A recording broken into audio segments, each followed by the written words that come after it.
तो हाँ जी, देखो जी, आपका नाम है हितेश तिवारी और ये आपकी जन्म कुंडली का चार्ट है। कुंडली आपकी बनी है मेष लग्न की और आपकी जो राशि बनी है वो है कर्क राशि। अगर आपकी मैं कुंडली की बात करूँ, कुंडली कैसी है आपकी? देखो जी, कुंडली में दो ग्रह मुझे लगे हैं आपके खराब, राहु और केतु। ये दो ग्रह खराब है, बाकी आपके सभी ग्रह अच्छे हैं, जो कि मैं पूरा विस्तार से समझाऊंगा। तो ये देखो जी, सब कुछ बताने से पहले आपको मैं पहले थोड़ी सी बेसिक जानकारी पहले बताऊंगा, ताकि जो आपको मैं भविष्यवाणी बताने वाला हूँ वो आपको अच्छी तरह से समझ आ जाए। तो बेसिक जानकारी ये है कि जो कुंडली होती है इसमें टोटल 12 ग्रह होते हैं और 12 ग्रहों से कुछ ना कुछ देखा जाता है। तो 12 ग्रह कौन से हैं, सबसे पहले आप वो समझ लो, और वो मैं 12 ग्रह लिख भी देता हूँ। ये है आपका, देखो जी, पहला ग्रह, ये दूसरा ग्रह, तीसरा ग्रह, ये चौथा, ये पांचवा ग्रह, ये छठा, सातवां, आठवां, ये है नौवां ग्रह, 10वां, 11वां और ये 12वां ग्रह। ये जो मैंने 12 ग्रह लिखे हैं इन 12 ग्रहों से कुछ ना कुछ देखा जाएगा। जैसे कि पहले घर से देखा जाएगा आपका शरीर कैसा होगा, आपकी हेल्थ कैसी होगी, स्वभाव कैसा होगा, रंग ग्रुप कैसा होगा, पर्सनैलिटी कैसी होगी, इस पहले घर से देखेंगे।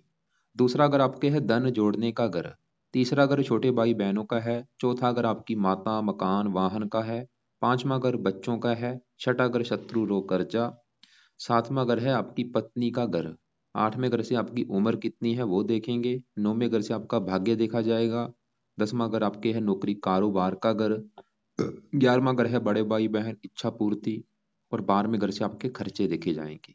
तो आपने मेरी दो बातें नोट कर लेनी है। पहली बात, जो आपको मैंने 12 ग्रह बोले हैं सबसे पहले वो याद कर लो।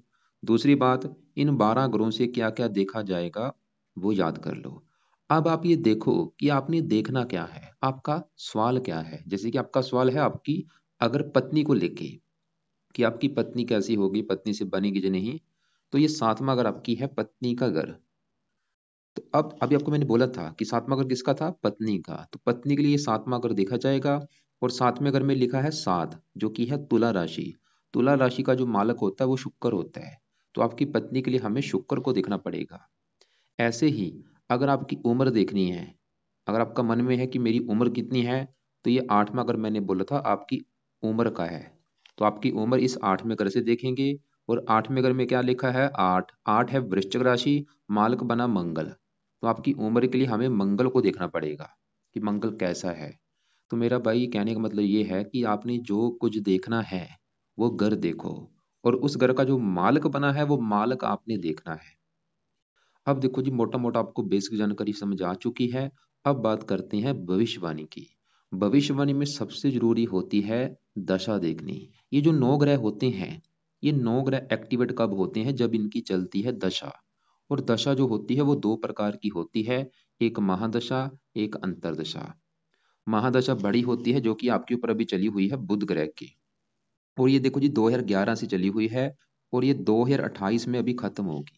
इसका मतलब ये है कि आपके जीवन के ऊपर अभी वर्तमान में जो बड़ा असर है वो है बुध ग्रह का। क्यों? क्योंकि उसकी चल रही है महादशा। और बुध का देखो जी आपके ऊपर असर कितना है, 80%। मतलब आपकी 100 में से जो 80% लाइफ है, वो 80% अभी आपके साथ जो कुछ हो रहा है वो कारण है बुध। जो भी आप चाहे खा रहे हैं, पी रहे हैं, काम कर रहे हैं कारण है बुध। और बाकी बचा 20% आपके ऊपर असर है गुरु का, जिसकी चल रही है अंतरदशा। ये अभी चली है, देखो 22 तारीख 10वां महीना 23 से चली है, और ये जनवरी 26 में जाके खत्म होगी। तो मेरा देखो जी कहने का मतलब ये है कि आपके जीवन में अभी वर्तमान में आपके ऊपर जो असर है इन दो ग्रहों का है, बुध और गुरु का। खासकर बुध का बड़ा असर है, गुरु का कम है। और एक आपके ऊपर असर है शनि की, आपके ऊपर चल रही है अष्टम डेया। ये 17 जनवरी 2023 से चली हुई है। पिछला एक साल हो चुका है, और ये होती है 2.5 साल की। अभी भी 1.5 साल पूरा पड़ा है।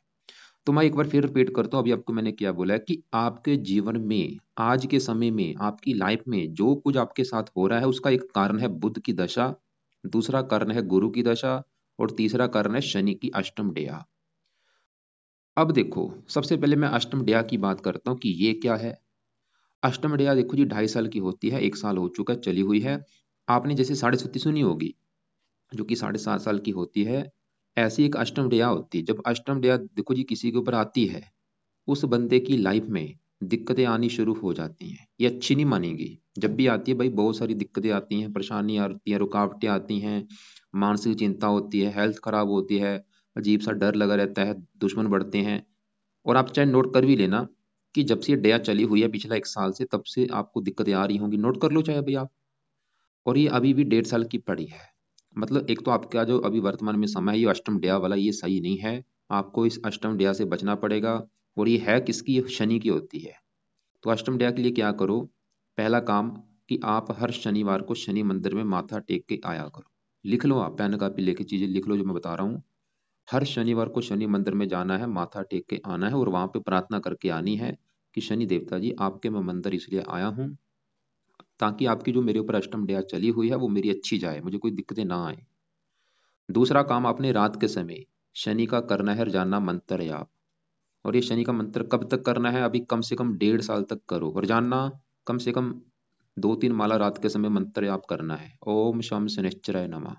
शनिवार से शुरू कर लेना। खाली ये 2 उपाय करो। शनि के मंदिर जाना है और शनि का मंत्र जाप रात के समय करना है। अब देखो जी, आगे बढ़ते हैं आपके ऊपर, क्योंकि बुध का बड़ा असर है और गुरु की भी दशा है, इनकी भी बात करनी पड़ेगी कि क्योंकि देखो जी, जैसे मैंने अभी आपको क्या बोला, आपको मैंने अभी बोला कि आपके ऊपर गुरु की चल रही है अंतरदशा, अभी चलिए देखो 1-2 महीना हुआ है, 10वां महीना 23 से चली है और अभी ये काफी लंबी है, जनवरी 26 में जाके खत्म होगी। अब जैसे कि आपका जो गुरु है, हम गुरु का भी देखेंगे। अगर तो आपका गुरु अच्छा निकला कुंडली में, फिर क्या होगा? आपको अच्छे फल देगा। अभी जो गुरु की दशा चली इसमें आपके साथ अच्छा ही अच्छा होगा अगर गुरु अच्छा हुआ। लेकिन अगर आपका गुरु खराब निकला फिर क्या होगा? आपको खराब फल देगा। तो अब अगर आप मेरे से पूछते हैं कि गुरु अच्छा है या बुरा है, तो मैं आपको बोलूंगा आपका जो गुरु है वो बहुत बड़े लेवल पे अच्छा है। वो आपको अच्छे फल देगा, 100 में से पूरे 100% अच्छे फल देगा। इतना अच्छा गुरु क्यों है? क्यों मैंने बोल दिया भाई अच्छा है, क्या अच्छे फल देगा?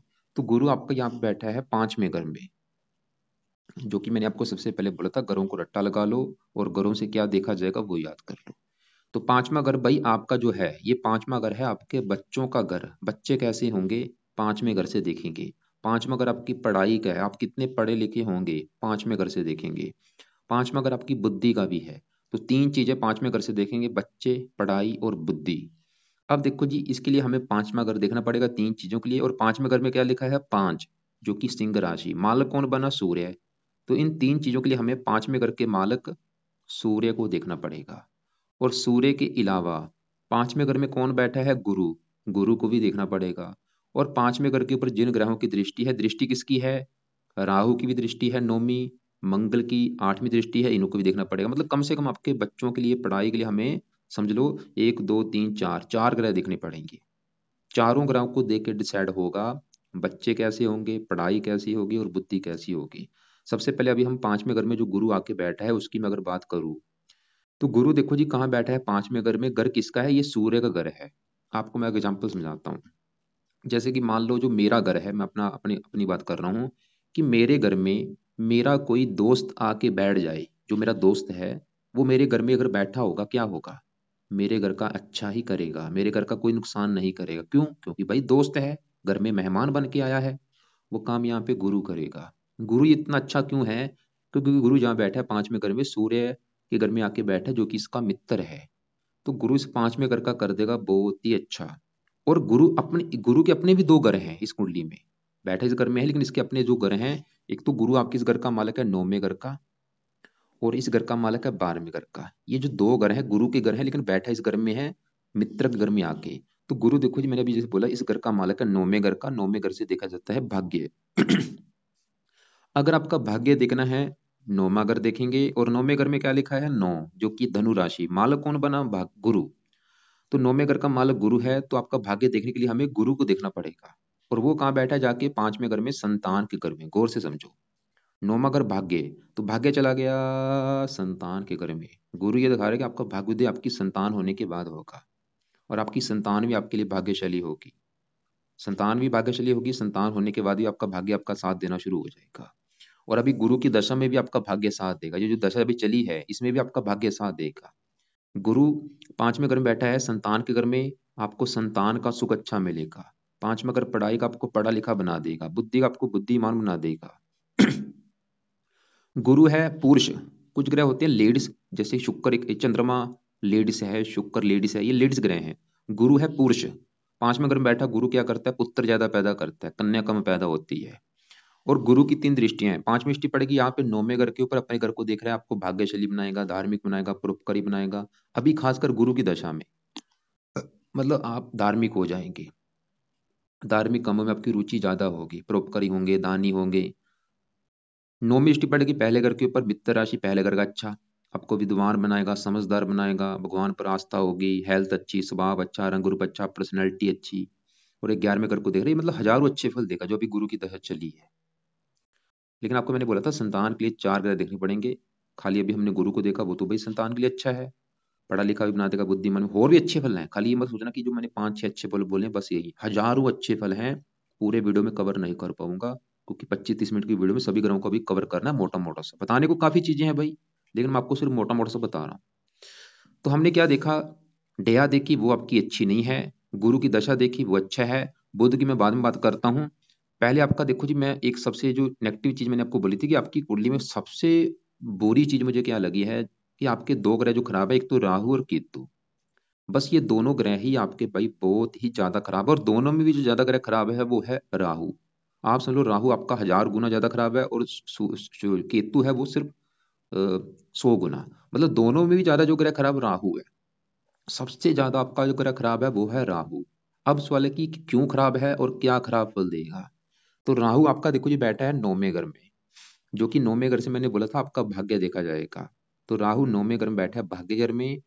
अब उस वाले की राहु क्यों खराब है, तो राहु देखो जी कारण है, बैठा है 9वें घर में, और 9वें घर में क्या लिखा है 9, ये है धनु राशि, जो कि राहु की है नीच राशि। अगर यहाँ पे मान लो 3 होता, फिर तो राहु उच्च का होना था, अच्छा देना, अच्छे फल देने थे, 2 नंबर लिखा होता उच्च का हो जाना था, या 6 लिखा होता। लेकिन ये जो 9 लिखा है, ये धनु राशि में जब भी राहु बैठता है नीच का हो जाता है। आपको फिर एग्जाम्पल समझाता हूँ। मान लो आपका घर है और आपके घर में आपका कोई दुश्मन आके बैठ जाए, क्या होगा भाई, दुश्मन आपके घर में बैठा होगा, क्या करेगा, घर का नुकसान कर देगा, घर में टीवी आपका तोड़ देगा, आपकी आपका फ्रिज तोड़ देगा, आपका बेड तोड़ देगा, ऐसा ही होगा। वो काम यहाँ पे राहु करेगा, जहां बैठा है 9वें घर में, दुश्मन के घर में नीच राशि, तो इस घर का क्या कर देगा, सत्यानाश। मतलब राहु खराब क्यों है, क्योंकि वो नीच का है। अब क्या खराब फल देगा, किस घर में बैठा है, भाग्य घर में, तो आपके भाग्य का सत्यानाश कर देगा, आपका भाग्य आपका साथ नहीं देगा। आपको भाग्योदय संबंधी आएंगी बहुत सारी दिक्कतें, आप धर्म को नहीं मानेंगे, ये तीर्थ विदेश का भी घर है, आपको विदेश लेके जाएगा, लेकिन वहां पे भी दिक्कतें आएंगी, क्योंकि नौमा घर विदेश का भी है। पिता का भी घर होता है, थोड़ा बहुत पिता से भी मनमुटाव हो जाए, पिता को लेकर दिक्कतें। और इसकी 3 दृष्टियां हैं। 5वीं दृष्टि पड़ेगी पहले घर के ऊपर, शत्रु राशि पहले घर की हानि कर देगा, हेल्थ को खराब कर देगा, पर्सनैलिटी खराब कर देगा, मानसिक चिंता, लाइफ में दिक्कतें परेशानियां, स्ट्रगल कराएगा। तीसरे घर को देखेगा, 5वें घर को देखे शत्रु राशि, संतान संबंधी चिंता, पढ़ाई में दिक्कतें। और ये ज्यादा बुरे फल कब देगा, जब इसकी चलेगी आपके ऊपर दशा। और ये दशा अभी निकली है, आपको मैं दिखाता हूँ, ये है आपकी देखो कुंडली, और ये आपकी कुंडली का चार्ट। और यहाँ पे देखो दशा बड़ी किसकी चल रही है, बुध की, 11 से चली हुई है, 28 में खत्म होगी। और छोटी दशा भी किसकी है, गुरु की, 22 तारीख 10 चली है, 10वां महीना 23 चली है, जनवरी 26 में। और इससे गुरु की दशा से पहले आपकी दशा कौन सी थी, यहाँ पे देखो राहु लिख रखा है, और ये चली थी चौथा महीना 21 से, और 10वां महीना 23 में खत्म हुई। आप नोट कर लेना चाहिए कि भाई जब ये राहु की दशा थी, वो आपका बुरा समय कितना था, उस समय आपको कितनी दिक्कतें आई होंगी, कितनी परेशानी आई होंगी। चौथा महीना 21 से लेके 10वां महीना 23 तक, उस समय आपके भाग्य की हानि हुई होंगी। लेकिन हाँ हो सकता है आप विदेश गए हों, वहां पे भी दिक्कतें आई हों, हेल्थ खराब हुई होगी। लेकिन चलो अभी दशा खत्म हो चुकी है, लेकिन ये मत सोचना कि इसका भी असर खत्म हो चुका है। अभी अभी भी असर आपको दे रहा है, लेकिन असर वो कम है। दशा में असर बढ़ जाता है, दशा में इतना असर हो जाता है, आगे पीछे असर इतना है, कम है। मतलब आपको राहु को सही करना बहुत जरूरी है, क्योंकि राहु भाग्य की हानि कर रहा है। कैसे भाई आपका भाग्य साथ देगा, बताओ कैसे आप भाग्यशाली बनेंगे, इसका सही होना जरूरी है। तो इसको कैसे सही करना आपको मैं पाए बाद में बताता हूँ। अब यहाँ पे तीसरे घर में केतु बैठा है, ये भी आपका खराब है, क्योंकि ये देखो जी नीच के बैठे हैं दोनों ग्रह। तीसरा घर छोटे भाई बहन, छोटी यात्राएं, पराक्रम, उद्यम, मेहनत, साहस। जब भी इसकी दशा चलेगी उस समय दिक्कतें आएंगी। और इसकी बड़ी महादशा कब चलेगी, 28 के बाद बड़ी महादशा होगी। वो भी समा थोड़ा सा आपका दिक्कतों भरा होगा। तो ये छोटे भाई बहनों को लेकर दिक्कतें पैदा कर देगा। और भी ये फिर भी चलो इतना ज्यादा नहीं है, तो केतु के भी आपने फिर भी उपाय करने हैं। तो दोनों के उपाय क्या है आपको मैं अभी बाद में बताता हूँ। पहले आपके मैं थोड़े से दूसरे ग्रह सभी ग्रहों को कवर कर लेता हूँ। ये है देखो जी चौथा घर। चौथा घर है जो कि मैंने पहले बोला था 12 गुरुओं से कुछ ना कुछ देखा जाता है। अब चौथे घर की बारी है, तो चौथे घर से देखा जाएगा आपकी माता का सुख, आपका मकान, वाहन। लिख लो आप चीजें क्या क्या देखी जाएगी चौथे घर से। माता, मकान, वाहन, भूमि, जमीन, जायदाद, नौकर चाकर, घरेलू सुख, घर का माहौल, घर की जरूरतें, ये सभी कुछ चौथे घर से देखेंगे। और हमें चौथे घर में लिखा है 4, जो कि कर्क राशि। मालक कौन बना? चंद्रमा। तो हमें देखना पड़ेगा चंद्रमा को। और चंद्रमा कहाँ बैठा है? इसी घर में बैठा है। कमाल की बात है, बहुत अच्छी बात है। फिर आपको एग्जाम्पल समझाता हूँ। जैसे कि आपका घर है और आप अपने घर में खुद बैठे हों, क्या होगा भाई? आप अपने घर में बैठे हैं, जिंदगी में अपने घर का बुरा नहीं करेंगे, अपने घर का बल्कि अच्छा करेंगे, घर की रक्षा करेंगे, सफाई रखेंगे, देखभाल करेंगे। वो काम यहाँ पे चंद्रमा करेगा। कहाँ बैठा है? चौथे घर में। किसका घर है? चंद्रमा का खुद का घर। तो चौथे घर का क्या करेगा? अच्छा। चौथा घर किसका था? माता, मकान, वाहन का। आपको माता का सुख अच्छा दे देगा, मकान का सुख अच्छा, वाहन का सुख अच्छा, भूमि, जमीन, जायदाद, नौकर चाकर सभी सुख दे देगा। किसी चीज की कमी नहीं रहेगी। लेकिन चंद्रमा के पीछे क्या लिखा है? 2। ये बाल अवस्था में बैठा है, मतलब देगा अच्छे फल। लेकिन अच्छे फलों का एक लेवल होता है। जो अच्छे फल इतने थे वो आपको मिलेंगे इतने, क्योंकि बल इसमें कम है। तो अगर आपने इसके बल को बढ़ा दिया, 2 डिग्री को अगर आपने 15 कर दिया, तो अच्छे फल बढ़ जाएंगे। तो अच्छे फल बढ़ाने कैसे हैं? 2 उपाय हैं। पहला उपाय, इसका अच्छी क्वालिटी का मोती रत्न धारण करो, जो कि शायद आपने कर भी रखा है। लेकिन देखो जी, अगर आपका वेट है 62 किलो, तो अब आपको चाहिए 7.25 रत्ती का मोती, और वो भी अच्छी क्वालिटी का। ये नहीं कि वैसे ही कहीं से उठा के धारण कर लिया, जो बैठे होते हैं रास्ते पे, मोती ले लो, मोती ले लो। टाइम वेस्ट मत करना। अच्छी क्वालिटी का, लैब टेस्टेड हो, ओरिजिनल हो, वो रत्न आपने लेना है, मोती। और वो आपने राइट हैंड की इस छोटी उंगली में धारण करना है, चांदी में जड़वा के। और धारण करना है शुक्ल पक्ष के पहले सोमवार को सुबह के टाइम, सुबह 7:15 या 8:15 या 9:15 बजे। और चांदी में जड़वाना है। और धारण करने से पहले कच्चे दूध में या गंगा जल में धो लेना है, धारण कर लेना है। तो चंद्रमा का बल बढ़ाने का पहला उपाय मोती धारण करो। दूसरा उपाय आप इसका मंत्र जाप भी कर सकते हैं। तो मंत्र चाहे रहने दो, खाली मोती धारण जरूर कर लेना। अब यहाँ पे 10वें घर में शनि, मंगल, शुक्र बैठे, इनकी बात करते हैं। ये जो 10वां घर है, 10वें घर से देखी जाती हैं 4 चीजें। 10वां घर भाई, एक तो आपके है काम काज का घर, नौकरी कारोबार जो आप करेंगे। 10वां घर आपके पिता का भी है। 10वां घर सरकार का भी है, और मान प्रतिष्ठा का। तो ये जो 4 चीजें हैं 10वें घर से देखेंगे। और 10वें घर का जो मालक है, 10वें घर में देखो जी क्या लिखा है? 10, जो कि है मकर राशि। मालक कौन बना? शनि। तो हमें देखना पड़ेगा शनि को। शनि कहाँ बैठा है? इसी घर में बैठा है, जो कि बहुत अच्छी बात है। जैसे आपका चंद्रमा चौथे घर का मालक चौथे घर में बैठा है, अपने घर का अच्छा करेगा भाई। ऐसे ही जो शनि है 10वें घर में बैठा है, 10वें घर का करेगा अच्छा। मतलब शनि ये दिखा रहा है कि आपको काम काज का सुख मिलेगा बहुत बड़े लेवल पे अच्छा। आपको पिता का सुख मिलेगा अच्छा, पिता की उम्र लंबी। आपको मान प्रतिष्ठा अच्छी मिलेगी। सरकार का भी घर है, आपको सरकार का सुख अच्छा मिलेगा। मतलब आपके सरकारी नौकरी के योग हैं, या सरकार की तरफ से आपको कोई फायदा होगा, बेनिफिट होगा, या आप राजनीति में जा सकते हैं। और शनि आपके इस 11वें घर का भी मालक है, जहाँ पे ये 11 लिखा है, कुंभ राशि। बड़े भाई बहन, इच्छा पूर्ति, आमदन। शनि ये दिखा रहा है कि आपकी इच्छाएं पूरी होंगी, आमदन अच्छी होगी, धन कमाने के साधन कहीं होंगे। मतलब आपका शनि जो कि बहुत बड़े लेवल पर अच्छा है, शश योग बना है। तो हमने देखो जी शनि को देखा, हजारों अच्छे फल देगा। शनि की 3 दृष्टियां भी होती हैं। दृष्टि यहाँ पे, 7वीं यहाँ पे, 10वीं यहाँ पे। 7वें घर को देखा उच्च राशि, पत्नी के लिए अच्छा है, ये पत्नी का सुख अच्छा दिखा रहा है। तो शनि, अब शनि के देखो जी साथ में कौन बैठा है? मंगल। अब सवाल है कि मंगल कैसा है? मंगल शनि से भी 10 गुना अच्छा है। क्यों?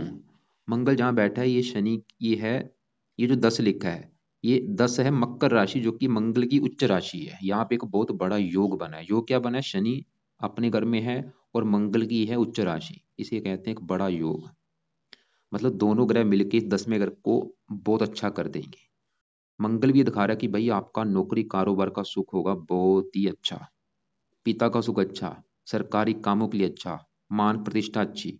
और मंगल के अपने 2 घर हैं। मंगल इस घर में उच्च का है, लेकिन अपने कौन से घर है? एक तो इस 8वें घर का मालक, जहाँ पे 8 लिखा है, वृश्चिक राशि। 8वां घर आयु का, आयु लंबी कर देगा। और मंगल इस पहले घर का मालक है, पहले घर में जहाँ पे जो 1 लिखा है, मेष राशि, मालक बना मंगल। और पहले घर से क्या देखा जाएगा? आपका शरीर, सेहत, स्वभाव, रंग रूप, पर्सनैलिटी, सर, मस्तक, इसके लिए पहले घर को और पहले घर के मालिक मंगल को देखना पड़ेगा। और मंगल ये दिखा रहा है आपकी पर्सनैलिटी अच्छी होगी, सेहत अच्छी होगी, स्वभाव अच्छा होगा, रंग रूप अच्छा होगा, आप बुद्धिमान होंगे, साहसी होंगे, मतलब आपकी जो पर्सनैलिटी बहुत अच्छी होगी, आप सभी गुणों से युक्त होंगे, समझदार होंगे, आप मतलब बहुत ज्यादा जीवन में आगे बढ़ेंगे। क्योंकि लग्नेश उच्च का बैठा और बैठा भी 10वें घर में, और मंगल 10वें घर में दिग्बली हो जाता है। मतलब आपका जो काम काज का घर है वो बहुत ही पावर में है, आपको भाई काम काज का सुख अच्छा है, सरकारी नौकरी के बड़े लेवल पे होगा, और नौकरी भी ये नहीं कि छोटी मोटी लेवल पे, बड़ी पोस्ट पे, आईपीएस अधिकारी, आरजेएस अधिकारी, यहाँ पे एक नेता होंगे, ये योग ये दिखा रहा है शनि मंगल की वजह से। अब देखो जी, अगर आपको आपने बोला था सरकारी नौकरी नहीं मिल रही, वैसे तो आपके बड़े लेवल पे योग हैं, फिर भी आप क्या कर सकते हैं, शनि मंगल के जुड़े काम भी कर सकते हैं, मतलब इनके बिजनेस भी कर सकते हैं, नौकरियों के भाई चक्कर में मत पड़ो, खुद का बिजनेस भी आप कर सकते हैं। मंगल क्योंकि जब भी होता है बंदे बिजनेस मैन होते हैं। और बिजनेस कौन सा करना है, आप जहाँ तो मंगल से जुड़ा कोई बिजनेस करो या शनि से जुड़ा। मंगल के जुड़े जैसे कि जो काम होते हैं, मैकेनिकल का काम हो गया, इंजीनियरिंग हो गया, भूमि से जुड़ा काम होगा, भूमि खरीदना बेचना, या शनि के जुड़े भी काफी काम हैं, लकड़ी का काम, लोहे का काम, वो देखो जाके। मैंने एक वीडियो पहले बना रखी है, उनमें सभी ग्रहों के बिजनेस लिख रखे हैं, उसमें देख लेना कि शनि मंगल के कौन से बिजनेस हैं, उनसे जुड़ा आप कोई बिजनेस करते उसमें काफी फायदा होगा। मंगल तो देखो जी आपको हजारों अच्छे फल देगा, ऐसे मैंने लोग देखे हैं, जिले या शहर के कोई मुखिया होते हैं, नेता होते हैं, और मंगल 8वें घर को देख रहा है, संतान के लिए अच्छा है, आपका जो भाग्योदय होगा संतान होने के बाद भी होगा, 28 वर्ष की आयु के बाद भी होगा, 32 वर्ष की आयु के बाद भी होगा, मंगल की दशा में भी होगा। बहुत बड़ा योग है। मंगल 4 डिग्री का बल इसका भी कम है, इसका भी बल बढ़ाओ, बल कैसे बढ़ेगा, इसका भी आप मूंगा रत्न धारण कर लेना, आपने 2 रत्न धारण करने हैं, मूंगा और चंद्रमा का मोती। मंगल योग कारक है, चंद्रमा भी योग कारक है। मूंगा अपने राइट हैंड की इस रिंग फिंगर में धारण करना है, मूंगे को आपने ਜਾਂ तो तांबे में या सोने में जड़वा लेना है, धारण कर लेना है मंगलवार को सुबह के टाइम, सुबह 7:15 या 8:15 या 9:15 बजे। अभी अगर आपका बजट नहीं है, मैं ये नहीं बोलूंगा कल ही जाके खरीद लो, नहीं भाई, जब बजट होगा, पैसे जेब में होंगे, धारण कर लेना, चाहे 1 साल के बाद कर लेना, 2 साल के बाद। अब यहाँ पे शुक्र बैठा है, सवाल कि शुक्र कैसा है, वो भी अच्छा है भाई। शुक्र क्यों अच्छा है, क्योंकि शुक्र यहाँ पे जो बैठा है 10 नंबर, ये शनि का घर है जो कि इसका मित्र है। और शुक्र क्या अच्छे फल देगा, शुक्र एक तो आपके इस घर का मालक है, 7वें घर का जो कि है पत्नी का घर, और शुक्र इस दूसरे घर का मालक है जो कि है धन जोड़ने का घर। पत्नी के लिए 7वां घर, और 7वें घर में 7 लिखा मालक शुक्र। शुक्र ही दिखा रहा है कि भाई पत्नी का सुख अच्छा है, और पत्नी के आने के बाद भी आपका काम काज अच्छा हो जाएगा, और शुक्र धन का मालक आपको धनी बना देगा। 7वें घर के ऊपर शनि की दृष्टि है, शनि की उच्च राशि है, मतलब शनि भी पत्नी घर का अच्छा कर रहा है, और शुक्र भी पत्नी का सुख अच्छा दिखा है। लेकिन आपने जैसे बोला था कि भाई पत्नी से लड़ाई झगड़े होते हैं, पत्नी से नहीं बनती, मुझे आपकी कुंडली में ऐसा कोई योग नहीं दिख रहा। हो सकता है आपकी पत्नी की कुंडली में थोड़ा बहुत कोई ग्रह खराब हो, 7वें घर का उसका मालक खराब हो, लेकिन आपकी कुंडली तो ये दिखा रहा है कि भाई पत्नी अच्छी मिलेगी, पत्नी के आने के बाद आपकी किस्मत भी चमकेगी। तो हमने यहाँ पे देखो जी, हमने गुरु देखा वो अच्छा, चंद्रमा वो अच्छा, शुक्र मंगल वो अच्छे हैं। सूर्य की बात करें, सूर्य इस घर का मालक है, 5वें घर का, और सूर्य 7वें दृष्टि से अपने घर को देख रहा है। संतान की अच्छा, संतान चलेगी लाभ के घर में, संतान होने के बाद भी आपकी आमदन बढ़ेगी, सूर्य ये दिखा रहा है, सूर्य भी अच्छा कर रहा है अपने घर का। अब आपका जो बुध की बात करते हैं, जो कि सबसे जरूरी है, क्योंकि बुध की आपके जो ऊपर चल रही है बड़ी महादशा। बुध देखो जी कहाँ बैठा है, 11वें घर में, शनि के घर में बैठा है, वैसे उसका मित्र है, लेकिन बुध इस कुंडली में है मार्केश, कुछ ग्रह होते हैं योग कारक, कुछ मार्केश। मार्केश मतलब बुध एक कुंडली में अच्छे घर का मालक नहीं है, क्योंकि ये छठे घर का मालक है। छठे घर से देखा जाता है शत्रु, रोग, कर्जा, कोर्ट कचहरी। और छठे घर में देखो क्या लिखा है, 6, कन्या राशि, मालक बना बुध। तो बुध एक छठे घर का मालक है, लेकिन बुध तीसरे घर का भी मालक है। सवाल है कि बुध अच्छा है या बुरा है, तो बुध आपको रले मिले फल देगा, अच्छे भी बुरे फल भी। ये थोड़ा सा आपको मतलब आमदन को लेकर दिक्कतें पैदा करेगा, इच्छाएं पूरी नहीं होने देगा, शत्रु बढ़ा देगा, कर्जदार भी आपको बना सकता है, लेकिन आप खुद की मेहनत के बल पर धन भी कमाएंगे। मतलब आपके लिए बुध के उपाय करने बहुत जरूरी है, क्योंकि मेरे हिसाब से ये थोड़ा सा आपको खराब फल ही देगा, ज्यादा अच्छे तो नहीं है आपके लिए। तो अब देखो जी, मैं रिपीट करता हूँ, आपने करना क्या क्या है। सबसे पहले निचोड़ निकालू कुंडली कैसी है। कुंडली देखो जी आपकी संतान की रिगार्डिंग अच्छी है, मकान वाहन की रिगार्डिंग अच्छी है, पत्नी की रिगार्डिंग अच्छी है, धन की रिगार्डिंग अच्छी है, शरीर की रिगार्डिंग अच्छी है, काम काज की रिगार्डिंग सबसे अच्छी है। नौकरी के चक्कर में मत पड़ो, नौकरी लग रही है ठीक है, खुद का अगर बिजनेस करते हैं भाई बहुत ज्यादा आगे बढ़ जाएगी। और बिजनेस किससे जुड़ा करना है, शनि और मंगल से। लेकिन आपको मैंने अभी वजह से बोला था कि पीछे आपके ऊपर राहु की दशा थी, हो सकता है वो आपका समय बुरा हो, लेकिन दशा तो अभी चली गई है, अभी गुरु की दशा भी आपका समय अच्छा है। और हाँ, जो डेया है ये भी अच्छी नहीं होती, अभी भी 1.5 साल की पड़ी है। तो अब उपाय समझो क्या क्या मैंने आपको बोले हैं, लिख लो। कुछ उपाय आपके सुबह के टाइम है, कुछ रात के समय। तो आपके लिए सबसे जरूरी देखो जो उपाय है, एक तो बुध के, कि उसकी चल रही बड़ी महादशा, क्योंकि ये आपको मैंने बोला है मार्किश है थोड़ा सा। बुध के लिए क्या करो, सबसे पहले तो आप बुध के मंत्रों की जो संख्या है 9,000। ये 9,000 मंत्र एक बार पूरे करो। ये आपने शुरू करने हैं बुधवार के दिन संकल्प लेके। संकल्प कैसे लेना, आप ये बोलना कि हे बुद्ध देवता जी, मेरा नाम हितेश है, मेरी जाति ये है, गोती ये है, आपकी मेरे पर चल रही है महादशा। मैं चाहता हूँ ये दशा मेरी अच्छी जाए, मेरी आमदन अच्छी हो, मैं धनी बनना चाहता हूँ, इसलिए आपके मैं मंत्रों की जो संख्या है वो पूरी करने जा रहा हूँ। इस प्रकार संकल्प लेके 9,000 या 4 गुना ज्यादा ये मंत्र एक बार पूरे करो। सबसे पहले तो मंत्र पूरे करने के बाद क्या करना, छोड़ देना। फिर आपने दूसरा जो उपाय शुरू करना वो है बुध कवच का पाठ। और ये पाठ आपने रोजाना पढ़ना है, 2-3 पाठ पढ़ने हैं, चाहे इनको पढ़ लिया करो चाहे सुन लिया करो। तीसरा उपाय, आप गणेश जी की पूजा उपासना किया करो, क्योंकि बुध के देवता हैं गणेश जी। इसके अलावा आपने गुरु की चल रही अंतर है, ये तो आपका अच्छा है, इसका चाहे उपाय ना करो। और शनि के लिए मैंने बोला था रात के समय, ये जो बुध के उपाय हैं ये है सुबह का टाइम। और शनि के लिए क्या करना, रात के समय शनि का मंत्र आप करना है रोजाना रात के समय कम से कम 1.5 साल तक। और हर शनिवार को शनि मंदिर में जाया करो। और एक आपको मैंने बोला था कि सबसे ज्यादा ग्रह खराब कौन सा है, राहु। तो राहु के उपाय भाई बहुत जरूरी हैं। तो राहु के लिए पहला उपाय, आपने राहु का करना है दान। दान की वीडियो भेज दूंगा, क्या दान है उसमें देख लेना। दान आप कोशिश करो रोजाना करने की, या हफ्ते में 3-4 दिन कर दिया करो। कब तक दान करना है, लाइफ टाइम। दान करने से इसकी पावर कम होगी। दूसरा उपाय, राहु कवच का पाठ आपने पढ़ना है। और ये रात के समय पाठ आपने पढ़ना है, 2 मिनट का पाठ है, चाहे पढ़ लिया करो चाहे सुन लिया करो, 2-3 पाठ रोजाना पढ़ने हैं। तीसरा उपाय, राहु स्रोत का पाठ भी आपने पढ़ना है। तो ये 3 उपाय तो आपने करने हैं लाइफ टाइम। कवच स्रोत के पाठ जो है रात के समय पढ़ा करो या इनको सुना करो। और दान आप दिन में कर दिया करो, दान की वीडियो भेज दूंगा। और बाकी एक आपको मैं वीडियो भेजूंगा राहु की 25 पाए वाली, उसमें राहु के 25 पाए लिख रखे हैं, उस वीडियो को भी आप जाके देख लेना। उसमें से भी जो आपको उपाय सही लगे वो भी आपने करने हैं। मैं ये नहीं बोलूंगा कि सभी करने हैं 25 उपाय, लेकिन जो सही लगे वो आप कर लेना। केतु लिए क्या करना है, कुत्तों को रोटी डाला करो। और केतु के अभी जो उपाय हैं अभी चाहे रहने दो, वो आप ज्यादा शुरू करना जब दशा आपकी चलेगी 28 के बाद, उस समय केतु के मंत्र सिद्ध कर लेना। उस समय केतु कवच का पाठ स्रोत का पाठ आपने पढ़ना है। अभी चाहे मत करो कोई उपाय, खाली केतु का दान कुत्तों को रोटी वो आपने करना है। बाकी आपने देखो जी, इसके अलावा आपको मैंने मोती रत्न दान करने के लिए बोला है, मंगल का मूंगा। अब देखो जी, आपने मुझे बताया था कि आपने भाई काफी रत्न दान कर रखे हैं भाई। सबसे पहले आपने मुझे बोला था सूर्य का मानिके कर रखा, बिल्कुल रत्न दान मत करना, वो शनि की राशि में बैठा है। खाली आपने रत्न अगर दान करना है सिर्फ मोती पहले नंबर पे, दूसरे नंबर पे मंगल का मूंगा। इसके अलावा जो भी आपने लोक रत्न चीजें पहन रखी सबको उतार के रख दो। अभी आपका समय अच्छा है। थोड़ा सा शनि की वजह से थोड़ी सी दिक्कत आएंगी, दया चल रही है। और शनि का बाकी मंत्र आप बोला, शनि के मंत्र जाया करो।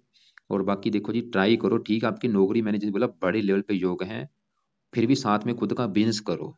बिजनेस किससे जुड़ा करना है, शनि या मंगल से जुड़ा, या आप शुक्र से जुड़ा भी बिजनेस कर सकते हैं। आप अपनी स्किल देखो कि आप किससे जुड़ा बिजनेस कर सकते हैं।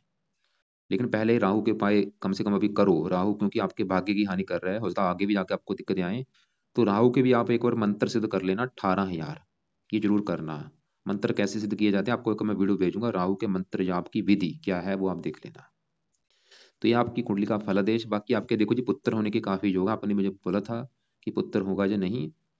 हो सकता है आपकी पत्नी की कुंडली में 5वें घर में कोई लेडीज ग्रह बैठा हो जिसकी वजह से कन्या हुई है आपकी, लेकिन आपके गुरु की वजह से पुत्र होने के काफी योग हैं। और अभी ये प्रबल योग हैं। अभी इसकी दशा में अगर आप बच्चा लेते हैं तो पुत्र होने के योग हैं, क्योंकि गुरु की दशा है और गुरु बैठा है 5वें घर में, और गुरु है एक पुरुष ग्रह, पुत्र योग बनाता है। मंगल भी 5वें घर को देख रहा है, ये भी पुत्र के योग बनाता है। सूर्य देख रहा है, वो भी पुत्र के योग बनाता है। हाँ, बुध की दशा चल रही थी आपके ऊपर बड़ी, क्योंकि बुध 5वें घर को देख रहा है, वो कन्या पैदा करता है।